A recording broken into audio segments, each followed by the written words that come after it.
के prime minister Narendra Modi ने एक मिशन लॉन्च किया है जिसका नाम है इंडिया सेमीकंडक्टर मिशन। और रिसेंटली एक मीटिंग भी की गई है, बहुत बड़ी मीटिंग की गई है, सेमीकॉन कॉन्फ्रेंस 2023। देखिए, इसके लिए तो बहुत एफर्ट्स करनी पड़ती है, जो यकीनन इंडियन गवर्नमेंट कर रही है और इंडिया के लोग कर रहे हैं। यही वजह है कि आपको जितनी भी बड़ी मल्टीनेशनल कंपनीज हैं, वहाँ के सीईओ जो हैं वो भी इंडियन ही दिखाई देते हैं। सेमीकॉन इवेंट में प्राइम मिनिस्टर नरेंद्र मोदी ने पूरी दुनिया को ओपन इनविटेशन दिया है और कहा है कि ये राइट टाइम है और ये बिल्कुल सही टाइम है कि आप इंडिया में सेमीकॉन इंडस्ट्रीज में इन्वेस्ट करें।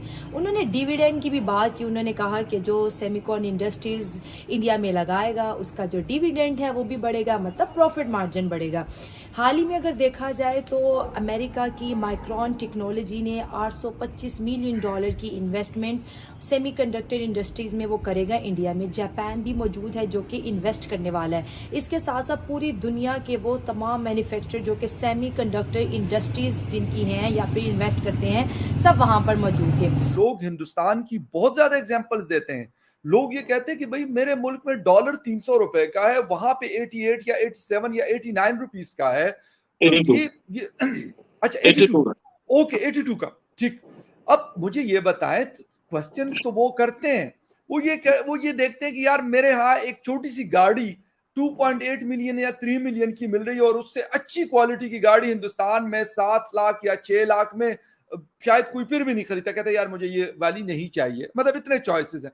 ये क्वेश्चंस अब लोग करने लगे हैं और ये प्रेशर्स पाकिस्तान की जो पॉलिटिकल पार्टीज हैं, जो हमारी स्टैब्लिशमेंट्स हैं, उनके ऊपर जरूर है और मेरे ख्याल में ये प्रेशर आना चाहिए। मुकाबला करो इसमें, वो इंजीनियरिंग की फील्ड हो, चाहे वो स्पेस टेक्नोलॉजी के हवाले से बात की जाए, और अभी सेमीकंडक्टर चिप्स के हवाले से बात की जाए, तो बहुत तेजी से वो अपना डेवलपमेंट की तरफ जा रहे हैं। अच्छा, इसी मीटिंग में या इन्हीं चीजों को लेके इंडिया के प्राइम मिनिस्टर ने एक बड़ी स्टेटमेंट दी है। उन्होंने ये बोला है इंडिया टाइम टू शाइन। या उनकी स्टेट किसी के पास भी कुछ लेने जाती है, चाहे वो राइफल जहाज ले रही हो, चाहे वो हथियार खरीद रहे हो, चाहे वो कुछ भी ले रहे हो, उसकी वो पेमेंट कर रहे होते हैं। और हम ये कि हम या तो उधार मांग रहे होते हैं या कह रहे होते हैं अच्छा थोड़े थोड़े पैसे करके दे देंगे, या फिर ऐसे ही फ्री में दे दो। नमस्कार दोस्तों, जय हिंद। स्वागत है आपका अपने यूट्यूब चैनल हर पर न्यूज टुडे में। तो दोस्तों, आज एक बहुत बड़ी ब्रेकिंग न्यूज़ आ रही है। आपको पता है कि जो इंडिया में सेमीकॉन इंडिया कॉन्फ्रेंस चल रहा है, जिसे लेकर एक न्यूज़ आ रही है कि आपको पता है कि इस कॉन्फ्रेंस में सेमीकंडक्टर बनाने वाली जितनी भी बड़ी बड़ी कंपनियां हैं वो आ रखे हैं। अमेरिका हो, चाहे जापान हो, और ताइवान भी आ रखा है इसमें। और जो ताइवान की आपको पता है फॉक्सकॉन कंपनी भी आ रखी है और AMD के चेयरमैन भी आ रखे हैं। तो इस कॉन्फ्रेंस के ऊपर बात करें तो बहुत बड़ी बड़ी कंपनियां जो अपना मैन्युफैक्चर है वो सेमीकंडक्टर का, वो इंडिया में करना चाहती है। तो यार इसको लेके बहुत ही बड़ी अचीवमेंट है। ये आपको पता है कि भाई मतलब इंडिया का जो बिजनेस है इतना ज़्यादा एक्सपैंड हो रहा है कि भाई बड़ी बड़ी कंपनियां, अब सारी जितनी भी अब कंपनी है सब इंडिया में आ रहा है। अब इंडिया कहीं नहीं जा रहा। इंडिया क्या कर रहा है, सारे जितनी भी कंपनी है बाहर उनको अट्रैक्ट करके सारा बिजनेस जो इंडिया में ला रहा है, ताकि आपको पता है कि इंडिया और नंबर 5 पे ग्लोबली इकोनॉमी में देखा जाए तो बहुत ही जल्दी ना नंबर 3 पे भी आ जाएगा, जैसे मोदी जी ने वादा किया। तो यार इसकी शुरुआत हो चुकी है। और सेमीकंडक्टर आपको पता है कि वो प्लान बनेगा। ताइवान भी आ रखा है और ताइवान ने भी कहा कि हम मतलब भारत से जो ये डील करने में बहुत ज़्यादा इंटरेस्टेड है। देखते हैं भाई क्या डील होती है इसमें। और इतने बड़ी बड़ी कंपनियां आ रखी है भारत के सामने। यही बताते रहे लोग कि भाई इंडिया तो बॉलीवुड या इंडिया तो क्रिकेट के सर पे चल रहा है, फिर ये पता चला आईटी के सर पे चल रहा है, अभी पता चल रहा है कि भाई ये क्रिकेट आईटी नहीं, दुनिया की जितनी भी फील्ड्स हैं वो हर एक में अपनी तरफ से फुल एफर्ट पुट कर रहा है। अभी रिसेंटली अगर हम बात करें, सेमीकॉन कॉन्फ्रेंस हुई है इंडिया में 2023, जो कि मल्टीनेशनल कंपनीज ना सिर्फ आई हैं, उन्हें इन्वाइट किया गया था, वो आई हैं, बल्कि उन्होंने अप्रिशिएट बहुत किया है। क्या कहेंगे इसके ऊपर आप?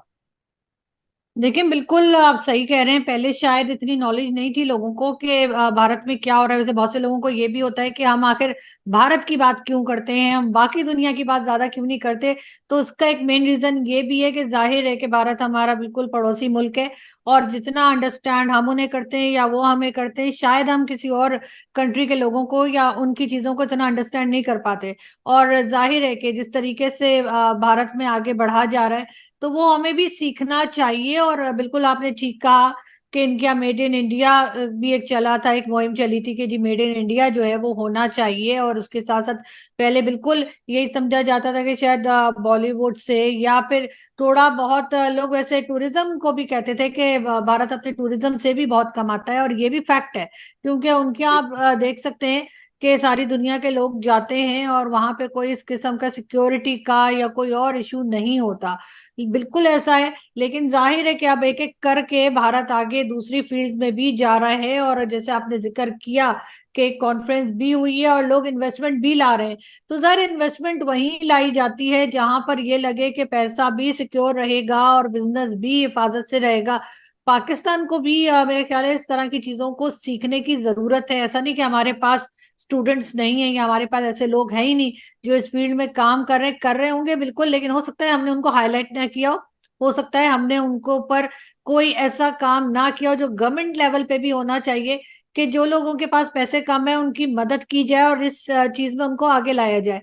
शायद अब अगर हम बार बार कंपटीशन करेंगे इंडिया के साथ, तो शायद यहाँ पे कहीं ना कहीं जाके जो लोग रिस्पॉन्सिबल हैं, पॉलिसी मेकर्स हैं, उन पे कोई प्रेशर बिल्ट होगा। और यकीनन यही वजह है कि ये सब चीजें जो हैं आप जैसे लोग और दूसरे लोग डिस्कस कर रहे हैं और तभी अवेयरनेस भी बढ़ रही है। लोन की बात करते हैं, अगर हम पाकिस्तान की इस वक्त आबादी देख लें तो 23 करोड़ बताई जाती है, कोई 24 करोड़ कहते हैं। मैं कहती हूँ चलो 25 करोड़ है, अगर इंडिया की बात करें तो वहाँ पे 140 करोड़ है। उनके वजीर आजम ने कभी नहीं लोन लिया कि भाई मेरा इतना बड़ा मुल्क है, मेरे पास पैसा नहीं है चलाने के लिए। हमारे 25 करोड़ हर बंदा, अगर पाकिस्तान का अगर बच्चे की भी बात की जाए, उस पर भी 4 से 5 लाख रुपया कर्जा है। ये तो अब हमारे जो सा गवर्नमेंट है ना, ये हम उनका बहुत बड़ा हम पे मेहरबानी है। ठीक है, सबसे पहले उनको बहुत बहुत शुक्रिया करना चाहता हूँ। ये हमारे सर पे बहुत बड़ा एहसान है उनका। ठीक है, हम कर्जे में डूबे हैं। ठीक है, अब इस बारे में मैं क्या कहूँ, हर किसी को पता है हम कर्जदार हैं। हमने क्या वजूहात है कि इंडिया के जो प्राइम मिनिस्टर हैं वो इतना ज़्यादा अपनी इंडिया को आगे ले गए, क्या वजह लगती है आपको? हमारा जो सा पाकिस्तान है ना, इस पाकिस्तान ने सिर्फ कर्जे के दम पे चला है। नहीं, इंडिया कैसे तरक्की? उस पे बता रहा हूँ।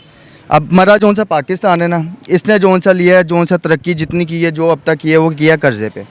इंडिया ने जो सा यूएसए से, रशिया से, इन्होंने लिए टेक्नोलॉजीज। इन्होंने टोटली शुरू से टेक्नोलॉजीज पे काम किया। ठीक है, इन्होंने ये नहीं किया कि इधर से हाथ मांग लिया, उधर से पैसा पकड़ लिया, इधर से वो कर लिया। उन्होंने शुरू से जो सा टेक्नोलॉजीज को देखो। अब देखो, एक सिम फोन की बात करता हूँ, सिंपल सी, उनकी वोडाफोन कंपनी है। ठीक है, अब उसकी जो सी मेन ब्रांच है, चलो इस पे भी छोड़ो, गूगल देख लो, गूगल हर कोई इस्तेमाल कर रहा है। बिल्कुल। उसका सीईओ कहाँ का है? इंडियन है। इंडियन है। ट्विटर का भी इंडियन है। ठीक है, अब उसको भी छोड़ें। अब एक सिंपल सी बात करूँ, उसकी सिंपल कंपनी होती है इसकी, वोडाफोन। ठीक है, अब उसकी जो सी मेन ब्रांच है इंडिया। अब उसकी ब्रांचेस और भी हैं। अब उसकी दुबई में भी है, कतर में भी है, फिर यूके में भी है, ऑस्ट्रेलिया में भी है, दुबई में भी है।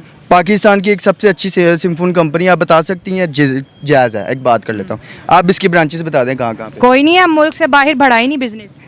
बस देख लें, पाकिस्तान बस पाकिस्तान ही, वो पाकिस्तान के अंदर ही है जो कुछ है।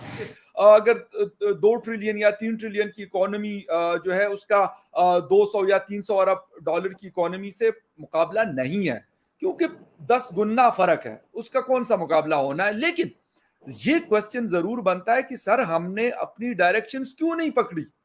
अगर 60-70s में दुनिया क्या कर रही थी, हिंदुस्तान क्या कर रहा था और हम क्या कर रहे थे, हम वही जाके अमेरिका के जाके गोद में बैठने की कोशिशें करते हैं। सिक्योरिटी सिक्योरिटी सिक्योरिटी, 1947 से लेकर 2023 आया, सिक्योरिटी के अलावा कोई बात ही नहीं है।